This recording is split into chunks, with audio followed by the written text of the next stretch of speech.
everybody. Welcome back to Money Talks. It's November 22nd. It's the Friday before Thanksgiving. So this is our almost Thanksgiving episode of Money Talks. I'm Mike Berry, Executive Director of WASBO, and boy, I'm excited about this episode of Money Talks. This is going to be a good one for a change. Finally, we are way overdue for a good one, and this is going to be it. We have been we've been rehearsing here since 8:20 this morning. So I am I'm confident, mostly because we have two great guests. That's why I'm confident. So our co-hosts, as always, are Brian Adesso from Menasha and Andy Weiland from Oregon. Good morning, guys. How you doing? Mike, I'm good. Good, good. Good to see you guys again. Um, so yeah, I was thinking this morning. I suppose every family has one of these. I had like an uncle. This is many many years ago, who on Thanksgiving insisted on talking like a pilgrim.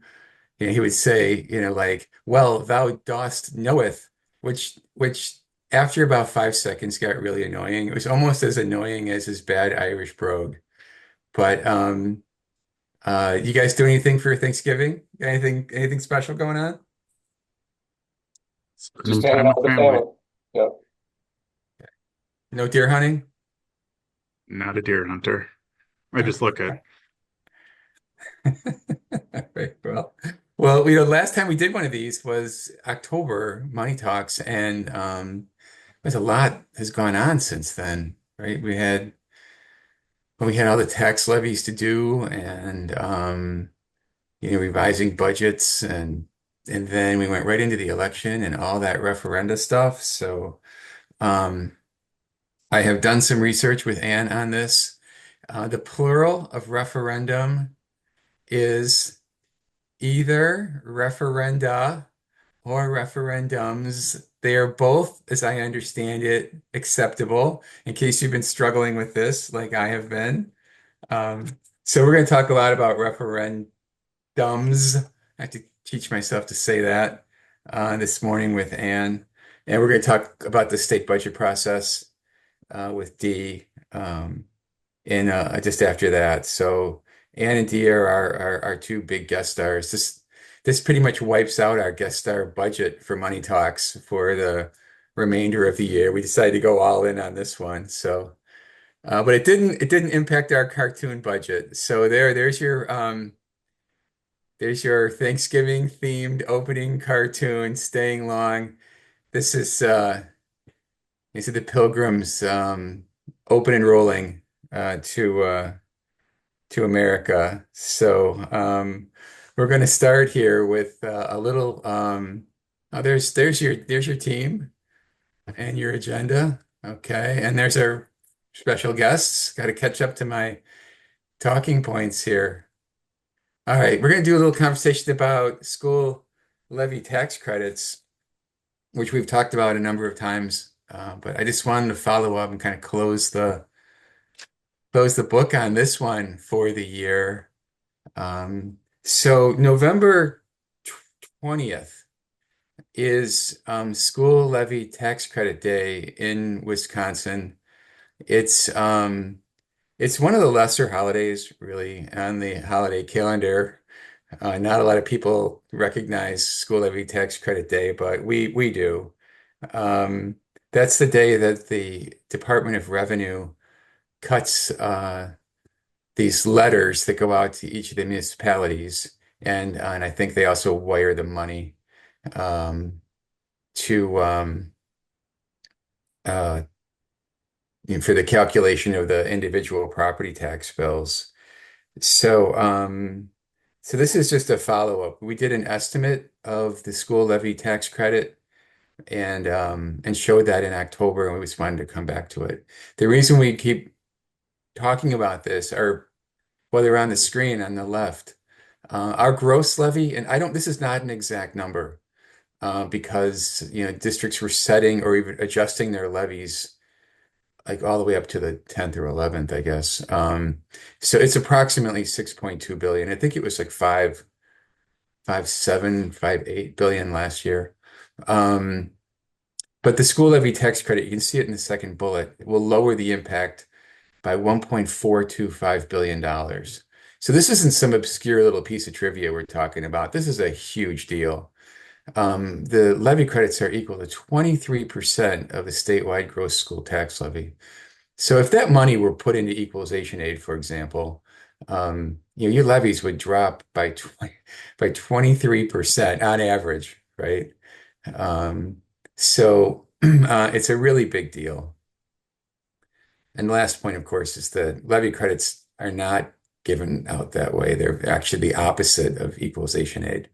So, as I think many of you know, the communities that pay the most property taxes get the highest credits back, which is, uh, I suppose it's good for taxpayers in a wealthy community, and less so for communities of more modest means. So, excuse my voice. Um, if you're interested in this, you can click on um, the well, actually, you can't click on the link, can you? And I'm not going to because I don't want to send this presentation off into space. Um, but you can look up the levy credits on the Wisconsin Department of Revenue site. There's a copy of one there on the right from the city of Augusta, and these exist for every municipality. So you can true that up against the numbers you were using if you mentioned that to your board back in October. So I hope that is helpful. Um, yeah, did you guys know how like not a lot of people don't know that it's like almost a quarter of the school levy. And it just got a lot bigger, right? 2 years ago, they bumped it up. And this, I think, is just the legislature putting its thumb on the scale for, there's winners and losers in this state and public policy world. And this doesn't really help the wealthier school districts per se. It helps the taxpayers from wealthier communities relative to the taxpayers in other communities. So that's it. We're going to close the book on school levy tax credits for the year. Look them up if you wish to, or you can just call your municipality and get them. And thanks, Andy, and also Pete Grinder for your work on that a couple of months ago. Okay, I wanted to so say, on to, oh, I go wanted to ahead. say congratulations to all school districts. Everyone filed the report on time, 100%. So if we had some production, money, there may be balloons flying around right now, maybe confetti coming down. Um, Unfortunately, that's not in the budget. I mean, we spent it all on N and D. We did. So congratulations to everyone for getting the report done. And that's all districts, not like, but Yes. this district, all of them. Isn't that great? All right. Way to go, WASBO. Well done. Well, that brings us to one of our two major pieces of our discussion points for today. And that's our referendum roundup related to the November 5, 2024 referendum cycle. And here is Ann Chapman's joining us. Good morning, Ann. Morning, everybody. All right, so as we've set you up for success here, we've mentioned that you are half of our high-priced consulting team here this morning No on pressure. no pressure at all. We're gonna turn the microphone over to you for a minute or two, or three or four, to talk about the referendums. I've got one graphic I'm going to put up on the screen. And this comes from our friends over at Baird who put this out, I think, like late in the week of election week, and then recently it just made a small adjustment to it. So this is kind of a odd story. And so when we add up the year, like 2024 calendar year. Everybody was adding up the April and November referenda cycles to get the totals, right? But there was one district that had, right, that had an August referendum. Yeah, it was Is I that don't know right? where the confusion, there's the August, this graphic shows, thank you so much to Baird for sharing this with us and also working Yeah. with us to make sure we understood what was going on with the data. There were just a couple little glitchy things. There was one August referendum that failed, and then there was one referendum that shows up as two in DPI's data, but is actually one. There were a couple referendums that were these we kind of wacky recurring/non-recurring ballot questions. So there were just some glitchy things going on. But yeah. Well, whoever had the So August referendum, I want you to know that you screwed up everybody's data. Data. So it was more anyway, the Judah. It was more the Judah that was two versus one. But okay. so thanks to Baird for sharing this with us and working with us. This graphic shows what happened in November. So I'm going to kind of talk about both November and overall. In my mind, I'm thinking about what happened in November, which was amazing. It's an overall approval rate of 78% and a record number of referendums at 241 total. But this graphic, remember, only is November, so it doesn't include the one in August, and it doesn't include any of the spring ones. So one thing that was interesting that happened in November is that recurring referendums got approved at a higher rate than non-recurring. And that is unusual. That has not traditionally been the way it's worked in the past. Kind of traditional conventional wisdom is recurrings are harder to pass because they're asking taxpayers to sort of go all in forever, and non-recurring is like we're only doing it for a little bit. So it's hard to know. One thing also that School Perceptions figured out in their analysis is that the number of, obviously we know the number of recurring referendums is smaller, much smaller than non-recurring, and you can see on here in November recurring there were only 22, and so less than half of the number of non-recurring referendums. And also in recent years, they're at smaller dollar levels. So in talking with people around the state, when we've gone and talked to regionals this past fall, there's some theories as to what might be going on there. I'd be interested to hear if Andy and Brian have some thoughts about this. But one is that districts are getting kind of savvier about going to referendum in general, and then specifically with recurring referendums, they only go to recurring referendum if they're pretty sure it's going to pass. So there might be a little bit of a selection bias in recurring referendums now, just because school districts are getting more savvy about those. I'm going to pause and see if Brian and Andy have a thought about that. Yeah, I think districts are, I think we've talked about this in the past, maybe we haven't, but districts are starting to use surveying more, I think, for operational referendums, not just the big capital ones that I think really feed their decisions on recurring versus non-recurring. Just overall too with the data, I think we heard the last cycle that maybe the support for schools was waning because the percentage was down a little bit. We're I going to just, talk about that. yeah. So, but Andy, Yeah, I don't have much to add other than also looking at your community and looking at those large turnout times can be advantageous, and timing them in that period of time as well. That's what, Dane County had a pretty good track record here, and definitely the turnout was there for the presidential. it is fascinating, Anne, that, it doesn't seem to be politically based because No, everyone knows we're what going to talk happened about that. Yep. to the Yep. election. So, Yeah, exactly. It is interesting. It's interesting, like we had like this approval rate in November was higher than or let's just say the approval rate in November was definitely higher, but the approval rate in all of 2024 was higher than the last year, which is a non-presidential midterm year. But overall, um, when we were talking to people across the state, you know, not that many districts failed the referendums, only 24 in is it 24 in fall only? Let me see here. Operating referendums total. Yeah, 24 failed in fall compared to 56 that passed.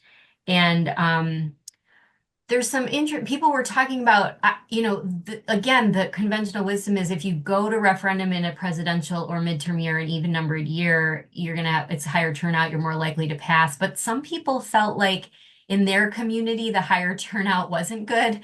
And that may have been because of those communities politically, maybe leaned a little bit less likely because of so much kind of political uproar going on this year.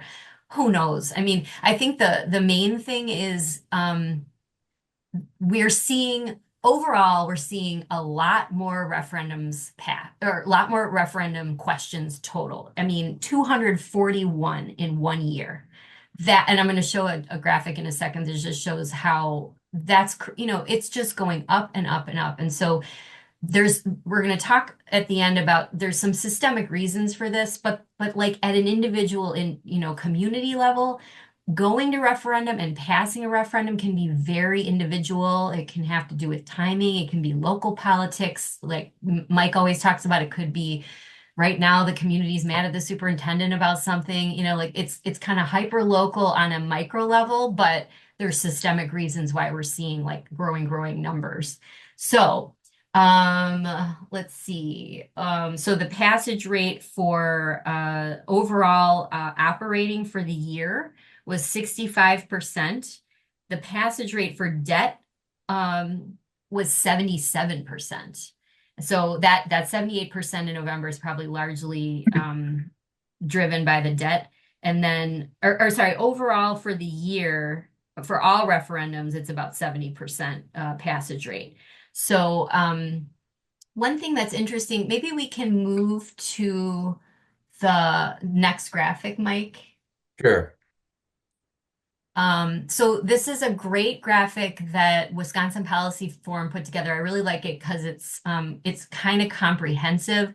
It might be a little hard to see on here, but it shows the approval rate from even before revenue limits. So it starts in 1990, but you can see in 1994 when revenue limits went into place, it jumps way up. I'm not sure. I guess the only referendums that were happening before 1994 were capital referendums, it looks like. Yes. Or pretty close. So yeah, so you can kind of, so it's really great. You can kind of see how approval rates, that black line is approval rates over time. And then the bars are different. The darker colors are operating. So dark blue and dark green is operating and light blue and light green is capital. And then light means pass. Let's see. Sorry. I've gotten confused looking at this a couple of times. But anyway, the point is, you can see that in this calendar year, 2024, there's a huge jump up. And you can also see that every other year, the number of referendums is higher than the off year, and those are the even number presidential midterm years. And so, but this year is like a major spike in the number of referendums. You can also see that the approval rate this year is much higher than it was last year, but lower than 2 years ago. And so in recent years, you can see the even number approval rate, it has been going down, which is the Policy Forum likes to note that sort of approval rates are going down. But overall, when you look historically, it's really high. If you can sort of flip it and say over time, this year was the 5th highest approval rate for operating referendums. So, and I would also in my sort of way of looking at things, if you think about more recent years, so much has been happening on a policy and political level that to me, it's sort of hard to look at anything as a trend. We've had inflation, we've had a pandemic, but then we've also had compounding years of zero increases in revenue limits that is sort of making, school district budget bases are not growing like they would have had they been indexed to inflation. So one thing that you can think about is, as we talk about, when you go to non-recurring referendum, you're basically creating your own personal fiscal cliff. We talk about the fiscal cliff with the pandemic, with that, districts being asked to plug one-time federal pandemic money into where normal operating money should have been. But if you're going to your own non-recurring referendum, that just means you're going to have to come back again in whatever time frame you set. And so, as opposed to referendums like helping districts kind of, close temporary needs, it's actually creating compounding dependence on referendums. So we're not going to see fewer referendums as long as revenue limits are continuing to be not, tracking inflation. It just, you would think theoretically we're going to see more and more referendums. And I wonder if that's partly what's going on here. One, we've got the ESSER money falling off. We've got, districts still struggling with that, and the fact that the, revenue limit bases were not building at all during the pandemic years. And so you just see this big spike here in 2024. Yeah. Yeah. Anne, I think I want to emphasize the point you just made about so the temporariness of these referenda, the operating referenda. So like success isn't final here, right? It's final for a few years. It's not final. It's typically 3, 4, 5 years. And on the flip side of that, of course, is that failure isn't fatal here, right? If you lost an operating referendum, you can come back. Yeah. But it's really tough to declare, victory. It's more that you bought yourself some time, right? Yeah. Yeah. And you can, just a little on the history side of things, if you look at this graph and then like between 2009 and 2012, you can kind of see a shift happen in the approval rates, and also you're seeing a growing shift in the number of referendums. And that's not a coincidence. That's right after Act 10 passed.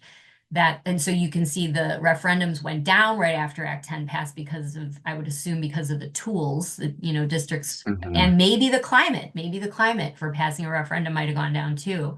Um, and then you had the Great Recession, and you had decoupling from inflation. So, then right after that era, the 2011-13 budget era, that's when you start to see referendums kind of build on an every other year basis.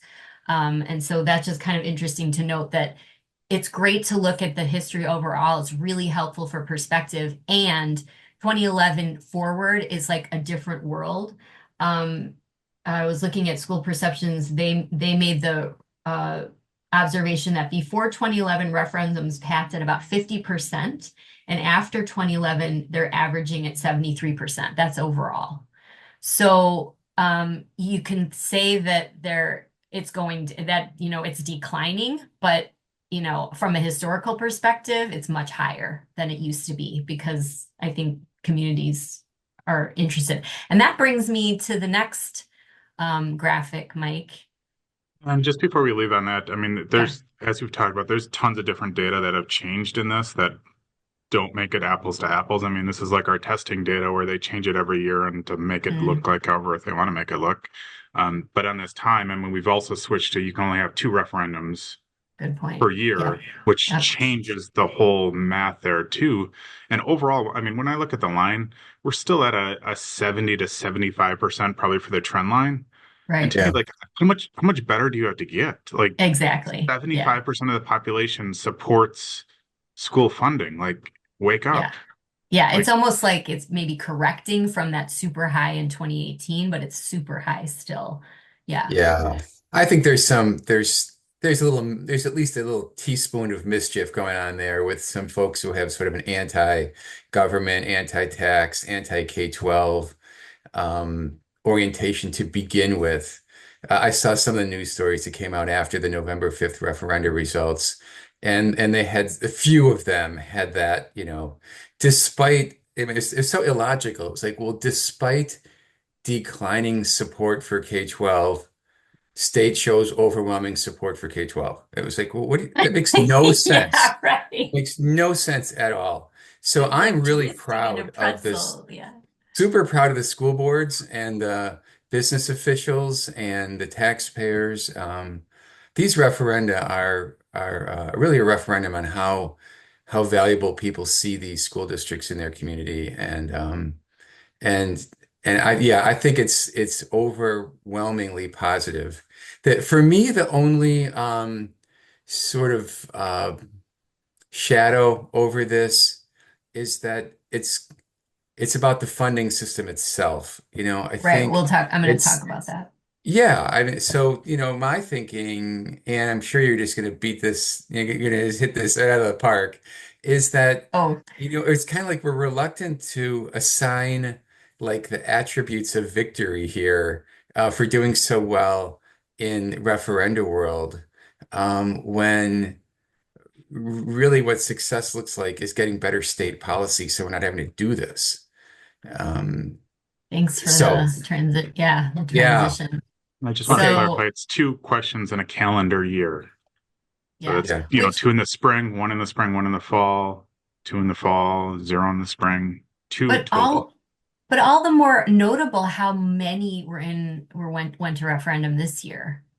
Given that there was a lot. Two years ago was like almost a record. It was a record for operating. So all the more, it's just more and more districts are doing it, I think, is what it's coming down to. So let's just jump to the next graphic. Again, I'm super glad they did this because I wanted to do this, like compare approval rates to the Marquette Law School poll that asks the question, would you rather see property tax relief or spending on schools? And so the top blue, dark blue is passage rates, referendum passage rates, and the bottom is the Marquette Law School poll percent passage that prefer spending on schools. And it's hard to see potentially from where you sit, but there are several points on this graph that the approval rate change does not match what the community is saying or what the state is saying about how they feel about whether they'd rather have property tax relief or school funding. So, and the most notable one, and I'm pointing with my pointer like you can all see, but you can't see. But the most notable one is in 2024. There's a clear diverted directions where approval rates went up compared to last year and the answer on the law school polls went down. The percentage of people that wanted public school funding versus property tax went down. And that was continuing a downward trend. But you can see the approval rate trends are kind of all over the place. And incidentally, they also asked a question about public school, satisfaction with your public schools. And those answers tend to be very positive, regardless of political background. So the Marquette Law School poll question was great for us from a messaging perspective when it was sort of consistently showing that people would rather have back in like 2018, 19, people would rather have it was above 50% school funding. But it's been going down pretty steadily over the last few years, which just sort of tells us that doesn't tell us anything about whether a district's going to pass a referendum or even what the overall state approval rates are going to be. And so I just think that's kind of interesting. It's sort of nice to watch, but it's really more of I think, an indication of just sort of general political leanings almost, as opposed to how do you feel about your local school? And obviously, given how our state voted overall in national elections and then overwhelming approval of referendums, there's not a correlation there. People are supporting their schools regardless of their political affiliation. So I'll pause and I have an observation. I mean, I know Marquette Law School Survey Center does a great job. They're super well respected, but I just don't like the question. I think it lacks context. I think it's like asking, how do you like January weather? Well, it depends on whether you're asking me about Phoenix or Rhinelander, right?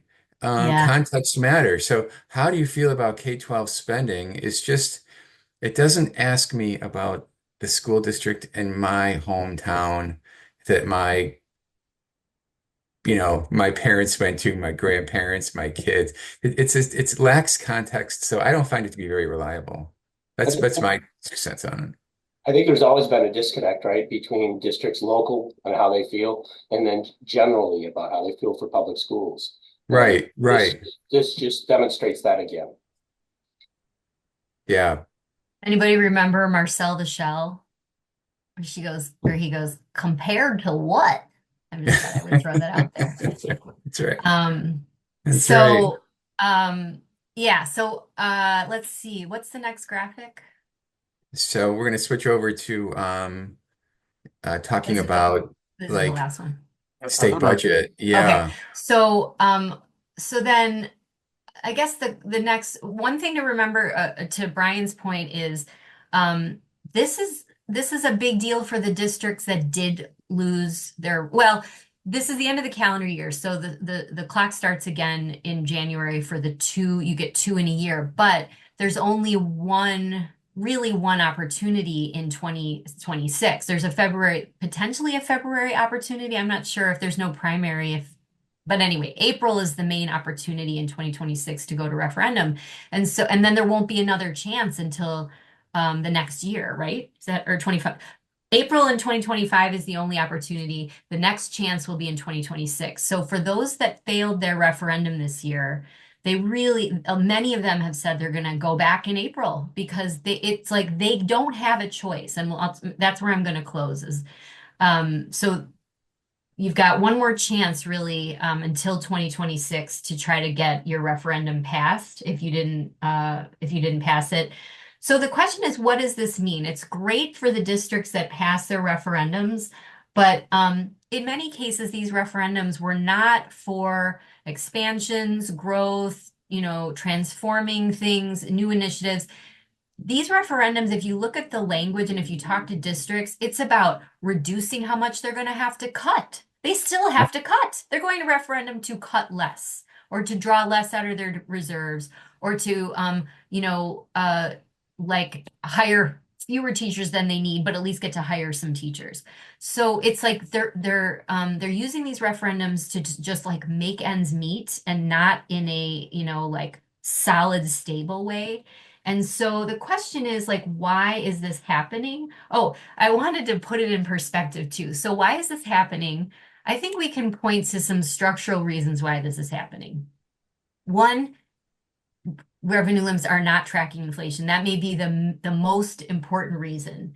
If everybody's seen the graphic we use about how districts are about $3,300 behind per pupil behind where they would have been had per pupil adjustments been adjusted to inflation the whole time.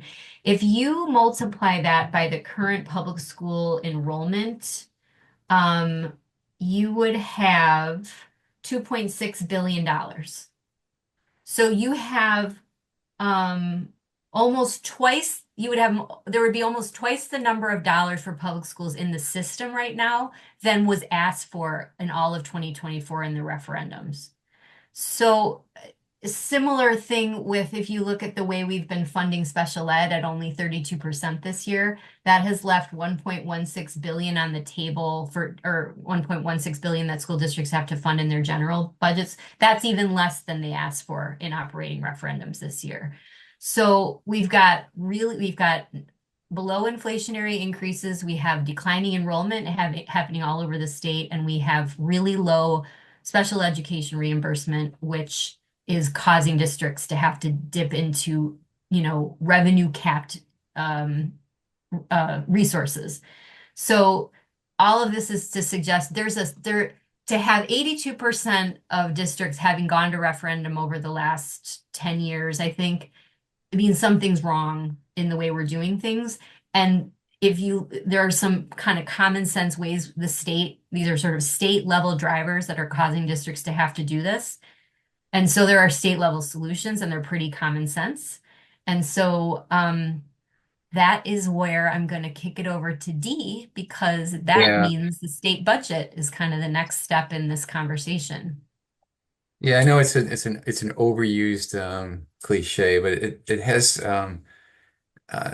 this whole conversation has sort of this quality of we're winning individual battles and skirmishes, but to win the war, you got to change the attitude of the legislature towards K-12 in the state. And so that brings us to our SAA state budget update. I always look, I when I worked in Madison, we used to walk at lunch often, and we'd walk around the state capitol, and I always had this thought of what a truly like beautiful building this is, and how could it produce such lousy lousy stuff, you know? But there you go. Well, let's bring in the executive director of SAA. Morning, Dee. Good morning. Thank you guys for having me. You are on vacation today, are you not? Well, I am, and I also apologize. I have a very like rough sore throat and cough, so hang in there with me as Oh, wow, I you too. Well, thank you. thank Thank you you. for spending for so inappropriately spending your vacation morning here. We'll try to get you off here without too much delay. We're hoping to give you the microphone for a while to talk about both our funding priorities, and I'm going to jump ahead just so you can see it, and some of these other issues that are related to how to get a state budget passed. So why don't we start here, and we'll let you have at it. Hey, Dee, Sure. Yep. before we start into Yeah. this, Phil asked a really good question, and it'd be one probably for you on with all these referendums being passed, is that going to change how the state thinks about school funding and shifting it more to let's just use referendums and not add in more I think money?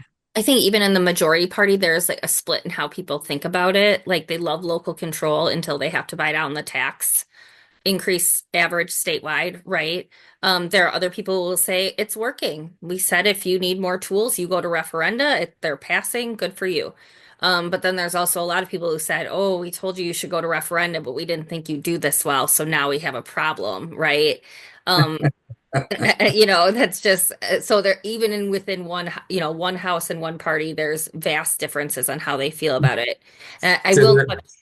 Oh, you're okay with this having referendum? They're just not okay with this winning referendum? Is that the just point? we just can't be this successful is Oh, what I okay. think the Okay. message is, right? Um, Embrace mediocrity. Yeah, okay. so as you all know, Dr. Underly submitted the final portion of our bifurcated budget to the Department of Administration earlier last week. We're still waiting for some of the description item narratives to be updated from draft form or space fillers to get all of the details on it. But ultimately, it was a significant budget ask for schools. And we had, as SAA, through several iterations over the past year, really talked about what our major funding priorities would be and how we could come up with a reasonable balance ask to take into the capital that would have a positive impact for school districts across the state. So our major priorities, obviously the first one, no surprise to anyone, right? 60% at least reimbursement on special education year over year and change it from some certain to some sufficient. I think that's incredibly important. I just dropped in the chat. Maybe I sent it to just hosts and panelists. I'm sorry if I did. But Aaron Fath had let me know that the special education aid payments through March will be prorated at, I believe, just over 29%. And then whatever's left, I guess they'll catch up in the end, but certainly lower than we had expected overall, I think. And judging by that downward slide, we'd probably lose on average, I'd say about 3% per year going forward if the legislature didn't add any additional dollars to that. We've heard from several legislators on the majority side that now is the time to strike on special education, and we just think that we have to do it. There's no better time, and making that change to some sufficient, I think, is incredibly important to provide budgeting certainty year to year so that we don't have that constant up and down based on what other districts' claims were. Also, a promise made should be a promise kept, in my opinion, but that's just me.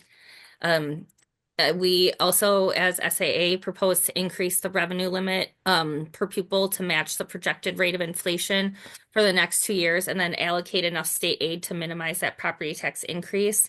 Looking at using a 3% year-over-year inflationary increase, that would move the revenue limit increase, which currently stands at 325 per year, given the governor's veto, which I think will be upheld by the state Supreme Court. That would move us to 415 in the first year, and then $430 in the second year. DPI's budget increase differed slightly there. They used 5% in the first year, which increased the numbers very slightly, but it got them to 425 and 437. We also talked a lot about having a balanced approach so that we could make sure all districts, regardless of where they fell in the aid formula, saw some benefit from this budget to also keep us all on the same page and prevent division among our memberships, which we've seen, Republicans be successful at putting a wedge between us all in the past couple budget cycles. So to that extent, we requested $100 per pupil categorical aid for each year of the budget, because that per pupil categorical aid in the last budget was not increased from over $742 year over year. The Department of Public Instruction's budget moved to increase the per pupil rate at only $50 per year, but then tie the overall pot of money to a poverty weighting mechanism of 1.2. So that would be a significant change, and something I don't think the majority party, which will control the Joint Finance Committee 12-4, would be in favor of. So that could put us in a difficult spot, having to negotiate down from only 50 then if they take that and remove the weighting mechanism. We also looked at the importance of tackling that low revenue limit ceiling issue again. One, eliminating Act 141 from 2017, which was the revenue limit penalty based on a failed referenda, and then moving over the course of the budget to get to 12,500 so that we could get 90% of school districts' revenue limits within 10% of each other. And that's also a priority that's shared by AEF, John Geyer's group, and something they also will be lobbying for and helping carry the water on. So I think that that's important as well. I know there's probably some questions out there about it feeling maybe a little weird that we are not identically aligned with the Department of Public Instruction's budget. But again, I just really wanted to reiterate that we really took a lot of time to ensure that we had a budget approach that would have a positive impact on all school districts, one that was responsible and sustainable going forward, and that especially in the case of special education, with that some sufficient change, would really make generational changes to the way we fund specifically special education, but how that benefits all students across the state. I will say that there's a couple items I think we're going to see pushed by other entities. One of those would be early childhood education and a mandate to work with community childcare providers to provide 4K.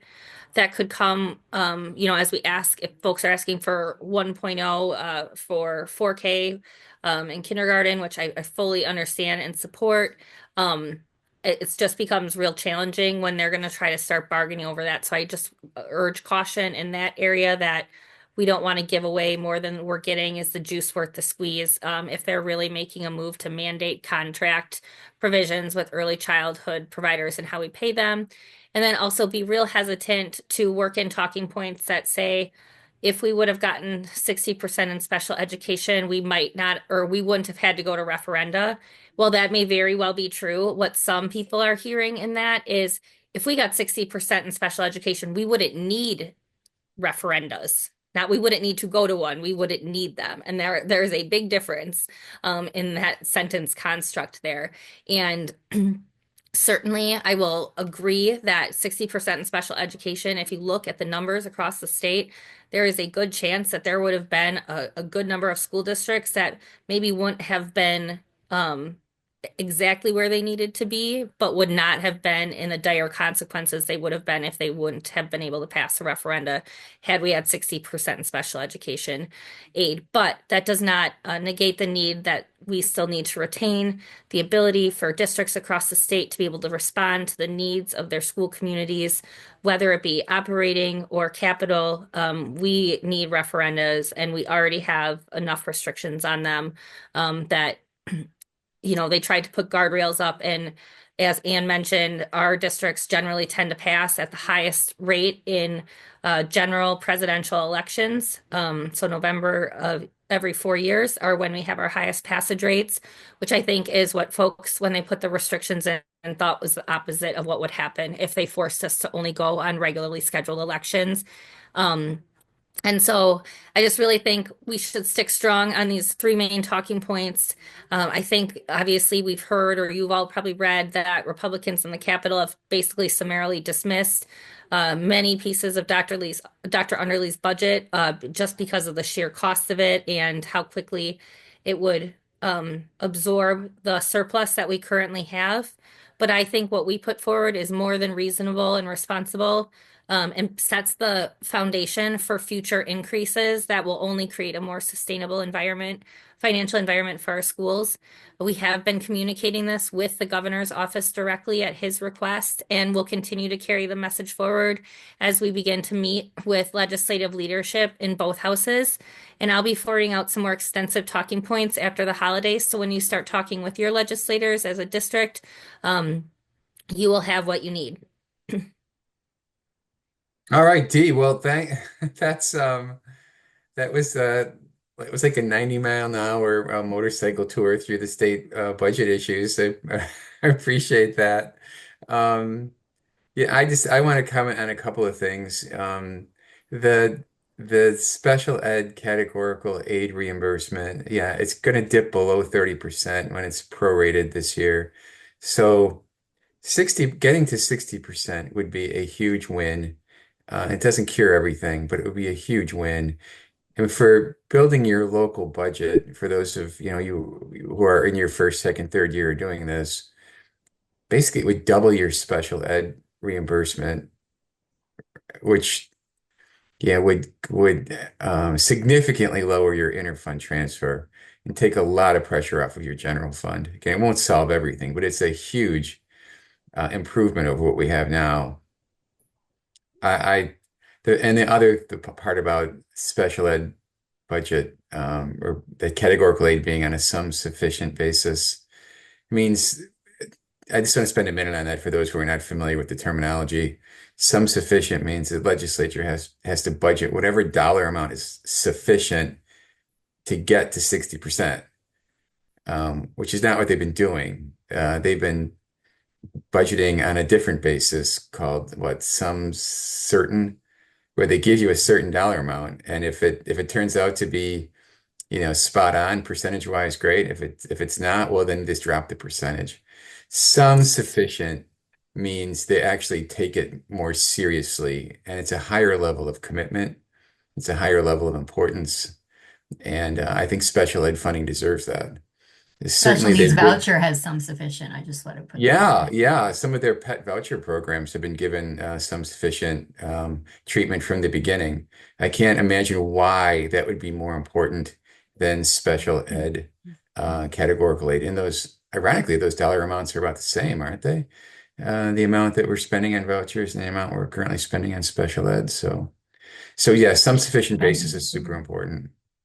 So yeah, so for me, that's what kind of jumps off the page, and then. Can we get some coherent approach to the increase in the revenue limit per pupil year after year? I mean, sometimes it's this, sometimes it's that, sometimes it's nothing. It's just ever since we took it off of the adjustment for CPI, um, it's just been it's just been the most random thing. So if you're sitting there in January or February with your superintendent trying to build your revenue budget for next year, and the question is, well, how much do you think we should put in for the increase in revenue limit per pupil and the revenue limit? Brian, Andy, what would your answer be at this early stage of the game? I'd probably keep the 325, but Yeah. that's about it. Yeah. How scared should we be about this lawsuit, D? Did the 325 go away? I think that there's precedents already in the prior state Supreme Court ruling. I forget the case name, but it was upholding Governor Walker's 1,000-year veto on the energy efficiency revenue limit exemption. And the courts, maybe it wasn't Supreme Court, but courts at a couple levels held that up. So I don't know that how this is much different from that because it's strung together two sets of numbers, which they call the Vanna White veto, but regardless if it's dollars or years, it's still numbers. So The only, Right. I don't need to tell that to you guys. You know their Yeah, numbers. we know. the And only in thing case that you're if you're I was going tracking to say, this, it's only go ahead, Andy. I was going to say the only thing that gave me some pause was some of the questions that more of the left-leaning justices were asking were a little concerning. I felt that too, but sometimes they do that. I don't know if it's like to toy with the other attorneys, like mental health or something. But I've definitely felt that way. Even when it was Coyne v. Walker, and I was there with Governor Evers, and I just thought, oh my gosh, this is going terrible. Like we're gonna lose this so bad. And then even in a conservative controlled court, uh, attorney Ryan Nilsestoon won that, but I felt like in my gut watching that, I was like, I must be turning white. I'm starting to sweat. This is terrible. But it ended up turning out just fine. So That's yeah, good to hear, Dee, because yeah, some of them were like, "This is the sky's the limit. This is kind of crazy, isn't it?" I'm like, "Ooh, yeah, yeah. Our mental health is important too. yeah." When is that decision likely to occur, D? Not Do you sure. know? Gosh, they just heard that like a little over a month I ago. got It can take mid-October. months to get an opinion issued, especially during the holiday season. And they were hearing a couple other large cases as well. So I wouldn't expect anything before the new year. Yeah. Well, it's going to take some patience for everyone who's trying to build their school district budget for the for July 1 of 25 um, on all these issues. So I want to ask Andy and Brian another question about this. So if you're building your budget, what do you do on special ed in your preliminary budget? Do you leave it at its current rate? I'm probably discounting it a little bit at this point, just to be safe. But kind of follow how things are going, and as things change, then maybe go up a little bit. But that's me being conservative. Probably move it back up to 33% because we're at like 29 point some percent right now. So kind of get us back up to some sufficient, even though we're some certain right now, and there's that big change. So I think that it's probably going to be an embarrassment, or it should be an embarrassment for them to show that decrease, especially with the vouchers aren't going to see that decrease. Uh, so just Right. What I feel right now is though I'm getting burned for this year, so now I want to be a little bit more conservative. But Mm. I think there's no wrong answer. It's just how comfortable you feel. Yeah, I think for a preliminary budget, for trying to get a preliminary budget in place for May or June, for the ensuing school year.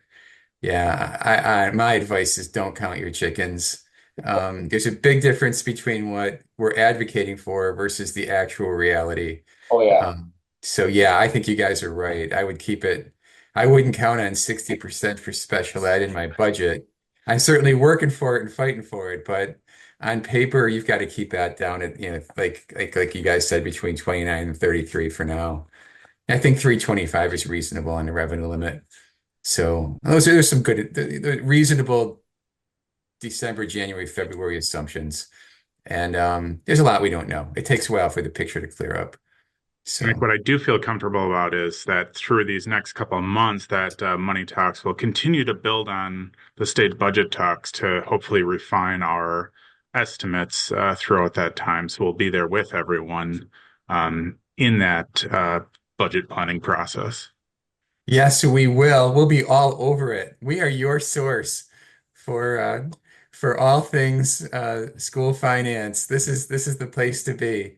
Hey, Dee, let us ask you about some related issues with state budget, just because it helps us understand the overall picture. So some new faces, and then maybe we could talk about joint finance as well, Sure, yeah, and and why they matter. yep. So yeah, we definitely saw a shrink in the majority in both houses. I think that will, lead to a little bit, hopefully more moderation in some of the conversations.